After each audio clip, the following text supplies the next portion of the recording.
મજામાં ને? બાળકો, આજે આપણે ધોરણ 5 અને વિષય આસપાસમાં આગળ અભ્યાસ કરીશું. આપણે પ્રકરણ નંબર 12 છે એમાં આપણે સમજતા હતા ને? હા. પ્રકરણ 12 નું નામ શું છે? જો આ ખૂટી જાય તો.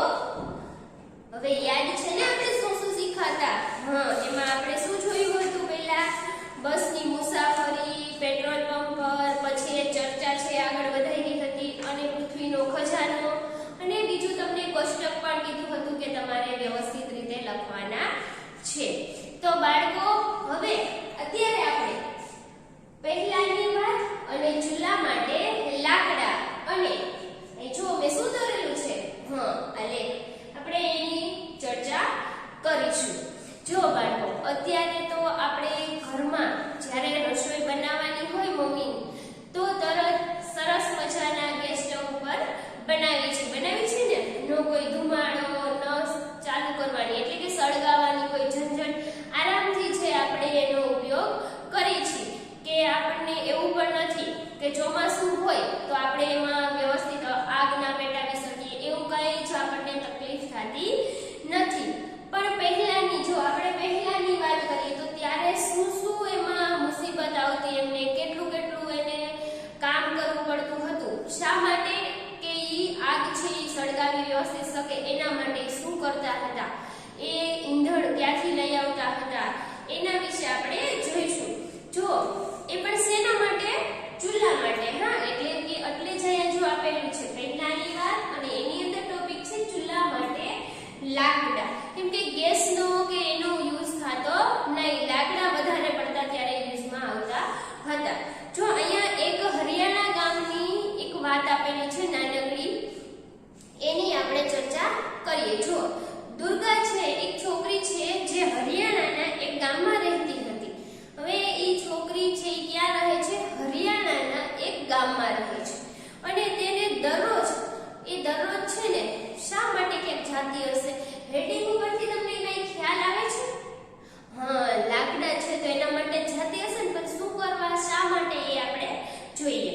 જો એ દરરોજ તે ઘણા કલાકો સુધી ચૂલા માટે લાકડા વીણવામાં એ વિતાવતી હતી. હવે બાળકો વિચારો, આપણે દિવસમાં છે 3 વાર રસોઈ બનાવીએ છીએ, તો હવે એ રસોઈ બનાવવા માટે આપણે ચૂલો પેટાવવાનો હોય, તો એના માટે પર્યાપ્ત માત્રામાં શું જોઈશે? લાકડા તો જોઈશે જ. કેમ કે ત્યારે એમની પાસે ગેસ નથી, એવી કઈ બીજી સુવિધા ઉપલબ્ધ નથી, એને લાકડા દ્વારા જ ચૂલો છે એ પેટાવાનો છે. એટલા માટે એ છે દરરોજ કલાકો ચૂલા માટે લાકડા વીણવામાં છે એ વિતાવતી હતી. તેની દીકરી પણ તેને મદદ કરતી હતી. જે આ બેન છે દુર્ગા નામના, એની નાની છોકરી હોય છે એ પણ એમને મદદ કરે છે લાકડા વીણવામાં. તો છેલ્લા 3 મહિનાથી તેને ખાંસી થઈ ગઈ હતી. શું થઈ ગઈ હતી? ખાંસી. અને તે લીલા અને ભેજવાળા જે લાકડા હોય છે એ સળગાવે ત્યારે તેમાંથી ખૂબ જ ધુમાડો નીકળે છે. આપણે ઘણીવાર તમે, હવે શિયાળો આવી ગયો છે ને, તો આપણે સરસ મજાના જમીને ફ્રી થઈ જાય તો બહાર શેરીમાં આપણે બધા ભેગા થઈને કે ઘરે ક્યારેક આપણે શું કરીએ છીએ? તાપણું કરીએ છીએ. તો એ તાપણા માટે પણ આપણે લાકડા છે સળગાવીએ, કે એને તો એ કેવા હોય છે? સુકેલા હોય છે. જો ભીના હોય તો તરત ધુમાડો આવે છે, અને ધુમાડાથી આપણે ખાસવા લાગીએ છીએ, અને શું કહીએ છીએ કે આપણે લાકડા ભૂલથી ભીનાઈમાં નાખીએ, જો મમ્મીનું કે પપ્પાનું ધ્યાન પડી જાય તો આપણને કહે કે ભીના લાકડા સળગાવો નહીં, ધુવાડો થશે.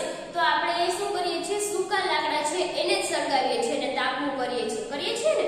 પણ આને તો 3 ટાઈમ રસોઈ બનાવવાની છે, તો એ ભીના કે લીલાશવાળા જે ભેજવાળા લાકડા હોય છે એ સળગાવે તો એમાંથી ખૂબ ધુમાડો નીકળે છે કે છે. અને પછી શું થાય છે? પરંતુ આ ધુમાડો ને બધું નીકળે છે, દુકાને છે ખાંસી થઈ ગઈ છે, પણ એની પાસે બીજો એક પણ વિકલ્પ નથી.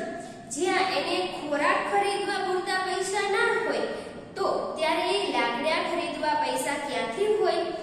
અને હવે એ ભીના એવા લાકડા છે એની પાસે છે, એ સળગાવે છે, તો વિચાર આવે કે ચાલો લાકડા છે આપણે ખરીદી લઈએ. પણ એની પાસે જો ખોરાક ખરીદવાના પૈસા ના હોય તો લાકડા કઈ રીતે ખરીદે? એની તો મજબૂરી થઈ ગઈ.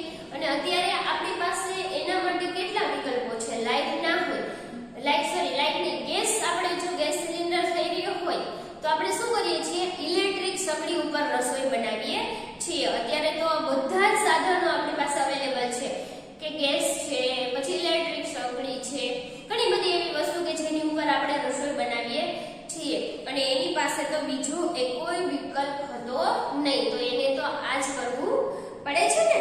તો બાળકો જો ઘણી જગ્યાએ છે ને સૂકેલા ઘાસનો ઉપયોગ કરે છે, સૂકા લાકડાનો, પછી ઘણા તો ગાયના છાણ હોય છે એમાંથી છાણા બનાવે છે, એટલે કે આપણે એને ઉપલા પણ કહીએ છીએ, એ બનાવીને એને શું કરે છે, રસોઈ બનાવવામાં ઉપયોગમાં લે છે. અને આ સૂકા લાકડા અને પાંદડા છે એને સળગાવવામાં અને એને વીણવામાં ઘણો સમય પણ લાગી જાય છે.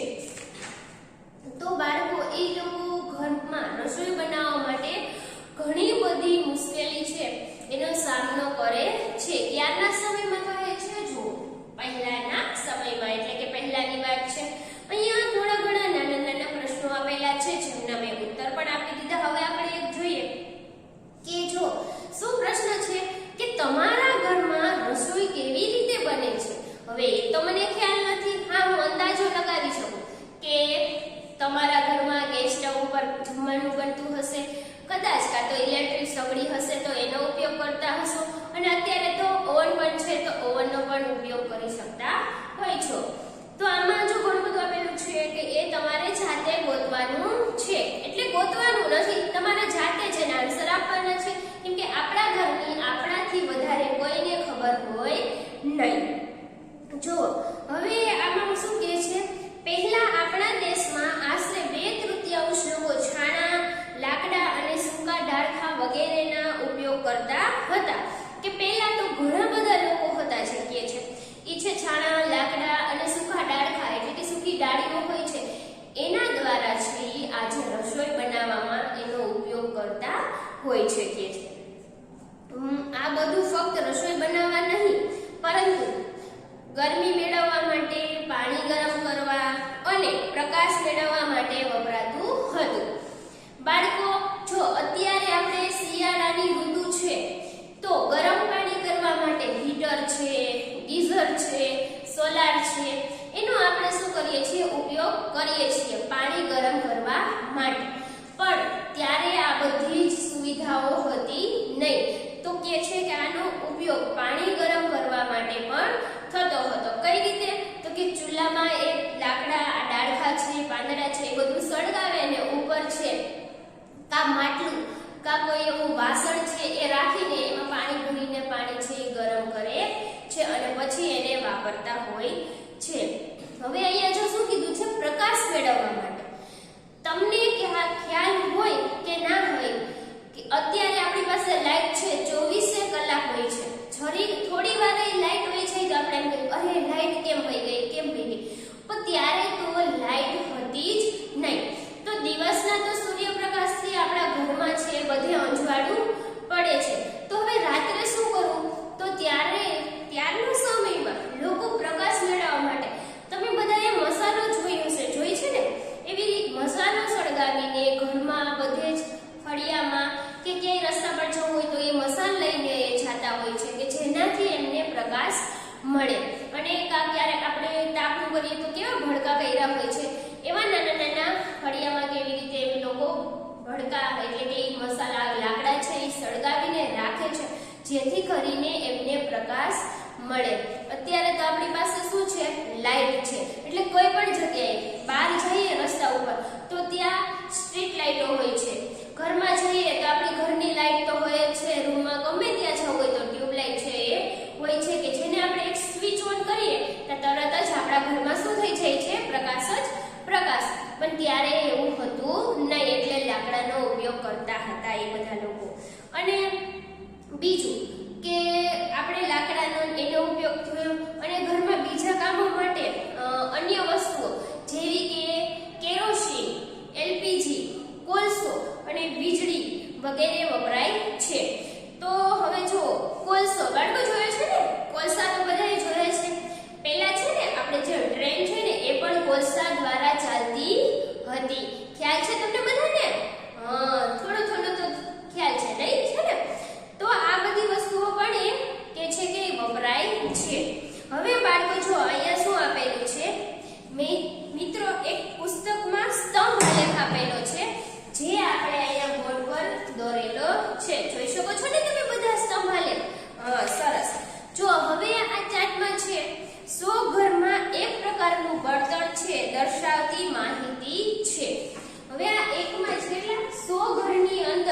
વપરાતા જો કયા કયા બળતણ છે તો જોઈએ છાણા અને લાકડા, બીજું છે એલપીજી અને કેરોસીન, ત્રીજું કોલસો અને સૌથી છેલ્લે ચોથું છે વિદ્યુત.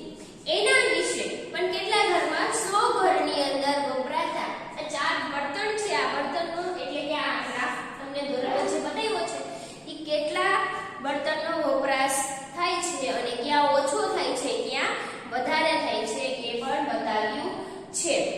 તો જો આ ક્યાં છે 20 વર્ષમાં બળતણમાં થયેલો બદલાવ. હવે 20 વર્ષમાં કઈ રીતે અહીંયા તમે જોઈ શકો છો કે વર્ષ 1900 ને કેટલા આપેલા છે.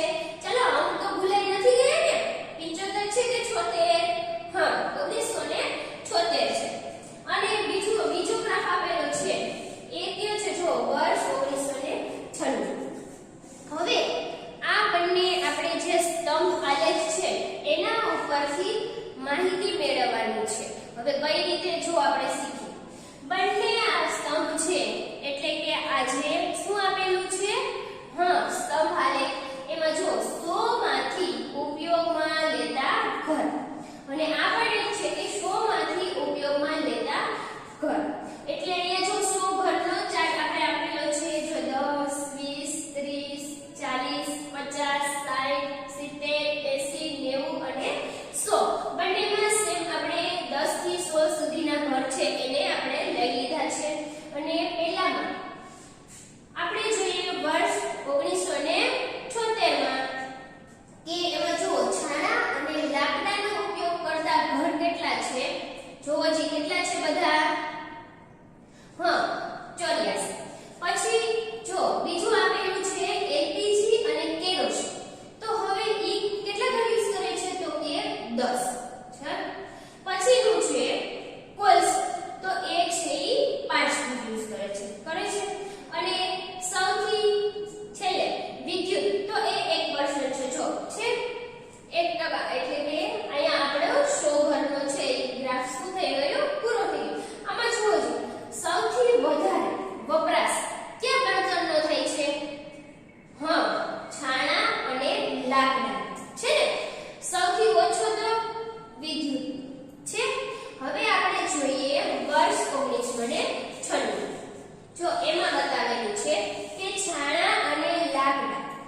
હવે એવી જ રીતે છેલ્લે આપેલો છે છેલ્લો ક્વેશ્ચન કે વર્ષ 1996 માં કયું બળતણ ઓછું વપરાયું હતું અને બીજો એની સાથે જ છે વર્ષ 1996 માં તે કેટલા ટકા ઘરોમાં ઉપયોગમાં લેવાયું હતું. હવે જુઓ 1996 માં સૌથી ઓછું કયું બળતણ વપરાયું છે? છાણા અને લાકડાનું, એલપીજી અને કેરોસીન અને કોલસો, સૌથી છેલ્લો વિદ્યુત. કયો છે જુઓ તો બાળ મિત્રો, સૌથી ઓછો ગ્રાફ છે સ્તંભ આલેખમાં કેનો છે? હા જો કોલસો અને કેટલા છે 2% સૌથી ઓછો એટલે કે ત્યાં આપણે એમ લખી શકીએ કોલસો અને 2%.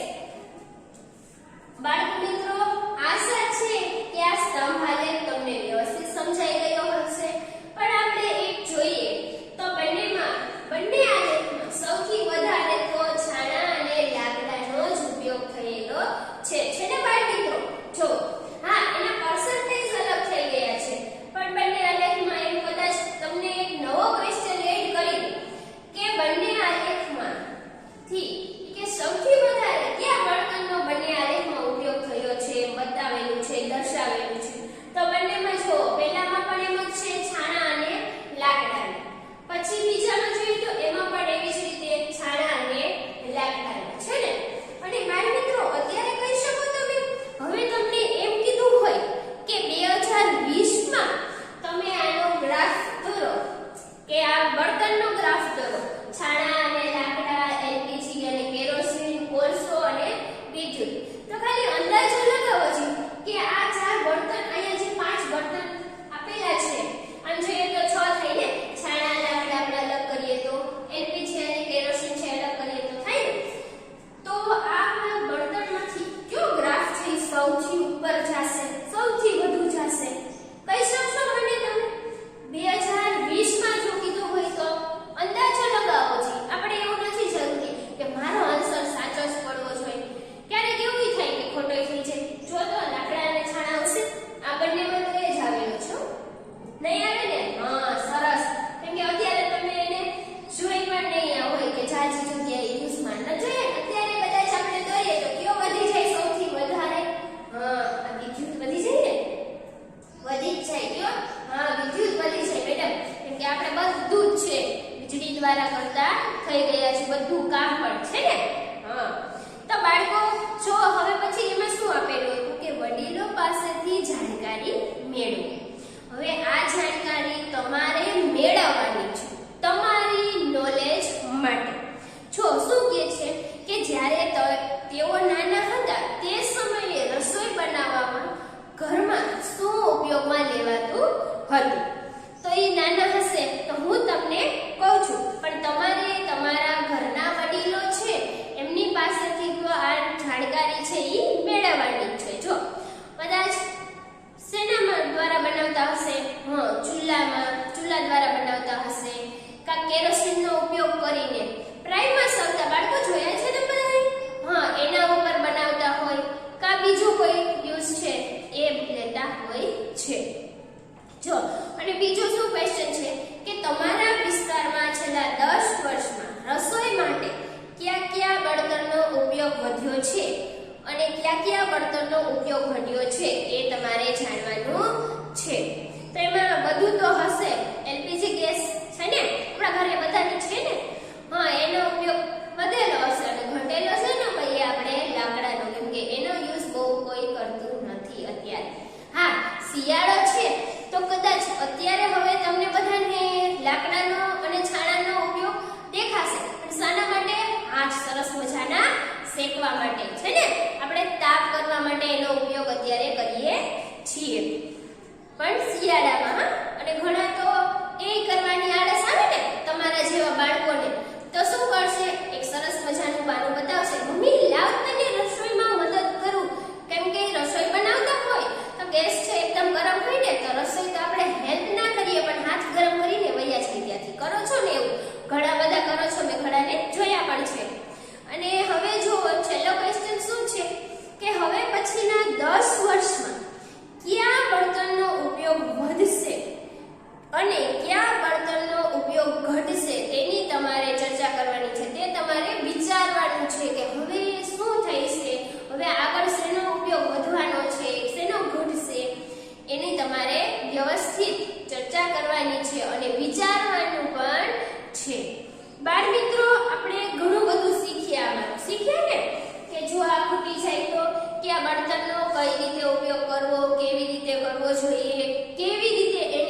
કઈ રીતે શું કરશો જોઈએ આપણે જો એમાં શું આપેલું છે. જો કલ્પના કરો કે કોઈ કંપનીએ તમને એક નવું વાહન જેમ કે નાની બસ બનાવવાની તક આપી છે, તો તમે એમાં એને કેવા પ્રકારના બનાવશો એ વાહનને, પછી તેના વિશે લખવાનું છે અને એનું ચિત્ર દોરવાનું છે. આપણે કેટલી બધી બસો છે, વિમાન છે, સાયકલ છે, સ્કૂટર છે, કેટલી બધી ઇલેક્ટ્રિક વસ્તુઓ છે એ બધી જોઈ છે ને. તો એને બનાવવા માટે પહેલા તો કોઈ કે એનો ગ્રાફ કે એનો વિચાર કર્યો હશે, તો એને દોરી હશે ને કે હું આ વસ્તુ બનાવીશ તો એને કઈ રીતે બનાવીશ, કેવી બનાવીશ. તો એના માટે પહેલા એને વિચાર કરવો પડે ને, એનું આખું એક સ્ટ્રક્ચર બનાવે, પછી એ બનાવે છે એ વસ્તુ કે એના ફાયદા નુકસાન એ બધું જોઈને બનાવે છે ને. એમને તો આપણે એમ કહીએ ચાલો મારે ફોન બનાવવો છે તો બની જાય? ના બને. એની અંદર કેટલી બધી સિસ્ટમ હોય, એ પણ વ્યવસ્થિત એમાં સપોર્ટ કરે, એ કઈ રીતે કામ કરશે, શું એમાં જરૂરી છે એ બધું વિચારવું પડે ને. તો અહીંયા પણ તમારે જે એવી કલ્પના કરવાની છે. પછી જો એની રચના કરતી વખતે તમે કોના માટે કઈ કાળજી લેશો. જો વસ્તુ આપણે બનાવીએ ને તો એને આપણે જોવી પણ પડે છે, વિચારવું પડે કે આ વસ્તુ છે કયા વ્યક્તિઓ યુઝ કરી શકશે, એટલે કે કેટલી ઉંમરના વ્યક્તિઓ છે જે યુઝ કરી શકશે અને કોને છે એને માટે કેવી વ્યવસ્થાની અંદર હોવી જોઈએ. કે જો આમાં આપેલું છે ઘરડા લોકો, બાળકો, જે જોઈ શકતા નથી એ લોકો, એને બધાને ધ્યાનમાં રાખીને આપણે કોઈ પણ વસ્તુ બનાવીએ છીએ ને એમાં આપણે આ ધ્યાન રાખીએ છીએ. નાની એવી ઘરની રસોઈ આપણે જોઈ લઈએ તો મમ્મી છે એ કેટલું વિચારે છે કે મારા બાળકને ભાવતું હોય એવું જમવાનું બનાવો. પછી કે ઘરમાં આપણા દાદા દાદી હોય તો એના પણ મનગમતી વસ્તુ બનાવીએ કે એ ઘરડા થઈ ગયા હોય તો એ કેવી વસ્તુઓ છે એ ખાઈ શકશે. એના પ્રમાણે દરરોજ આપણે છે રસોઈ બનાવવાની હોય એ મમ્મી વિચારીને બનાવે છે. તો આ તો શું કીધેલું છે, એક વાહન છે. તો એના માટે પણ આપણે ધ્યાન રાખવું પડે ને કે કેવી રીતે યુઝમાં આવશે, કોણ આમાં સફર કરશે તો એને કઈ નુકસાન તો નહીં થાય ને, એને કઈ પ્રોબ્લેમ તો નહીં આવે ને, એ બધું જ ધ્યાન રાખવાનું. અને ખાસ ચલાવવા વાળાને કોઈ પ્રોબ્લેમ તો નહીં આવે ને, વ્યવસ્થિત એ ચલાવી શકશે ને, કે ચાલુ થતી વચ્ચે બંધ તો નહીં થઈ જાય ને. બધી જ છે એમાં ધ્યાનમાં રાખવાનું આવે છે. અને ખાસ કે એમાં કયું ઈંધણ છે એ વાપરવાનું છે એ પણ જોવું પડે. એ તમારે વ્યવસ્થિત સમજીને અને તમારે એની વ્યવસ્થિત કલ્પના કરીને ચિત્ર પણ દોરવાનું છે. દોરશો ને બધા? સરસ. હવે શું કહે છે કે ઈંધણ વિશેના સમાચારો અહેવાલો જોવાનું કહે છે. હવે આ જે આપણે ઈંધણ વિશે આપણે જાણ્યું સમજ્યું અને શું કીધું હતું કે ઈ વર્ષો સુધી રહેવાનું નથી, આપણી પાસે ઈ શું થશે, ખૂટી જશે. એનું પણ એક કારણ છે કે ઈ પ્રાકૃતિક રીતે બને છે. આપણે જેટલી સ્પીડમાં છે ને વાપરીએ છીએ એ એટલી સ્પીડમાં બનતું નથી, એને લાખો વર્ષો વયા જાય છે. તો એ અત્યારે કેટલું છે, એ કઈ રીતે બહાર આવે છે એના વિશે કે છે તમે જાણો અને પછી તમારો અભિપ્રાય પણ આપો. કોઈ પણ વસ્તુ વિશે આપણે એનો અભિપ્રાય આપવો હોય તો જ્યાં સુધી આપણે એને સંપૂર્ણ રીતે ના જાણતા હોય ને તો આપણે એના વિશે અભિપ્રાય છે એ આપી શકીએ નહીં. કેમ કે આપણે એની એક જ બાજુથી પરિચિત છીએ. આપણે કહીએ ને કે સિક્કાની બે બાજુ હોય છે, તો આપણે જ્યાં સુધી બંને બાજુથી પરિચિત ના હોય તો આપણે કોઈ વિશે આપણે કઈ જ પ્રકારનો અભિપ્રાય આપી શકતા નથી. શું થાય? કારણ કે આપણી દ્રષ્ટિએ એક જ બાજુ આપણે એને જોઈ હોય છે અને બીજા કોઈ બંને બાજુએ જોયું હશે કે બીજી પાછો એનો જોયો હશે, તો એ પ્રમાણેની વાતો તમને કહેશે અને તમને શું થશે કે આ કેમ આવું થઈ ગયું થાય ને. એટલે જ આપણે જ્યાં સુધી એ વસ્તુથી સંપૂર્ણ પરિચિત ના હોય ત્યાં સુધી આપણને ખ્યાલ આવતો નથી. અને બાળકો, આપણે પાણી બચાવો, વૃક્ષો વાવો, જળ એક જીવન જેવા આપણે પોસ્ટરો બનાવીએ છીએ ને, તો અહીંયા પણ એમ જ કીધું જો ઈંધણ બચાવવાનો સંદેશ આપતા પોસ્ટર બનાવો અને સૂત્ર પણ લખો. તો તમારે પણ આપણે આમાં એક પોસ્ટર આપેલું હતું ને કે પેટ્રોલ અને ડીઝલ કાયમ માટે રહેશે નહીં, કે તો બાળકો એને શું કરવું જોઈએ, તે બચાવો. તો એવી રીતે સરસ મજાનું તમે પણ એ જે સૂત્ર છે લખવાનું અને સરસ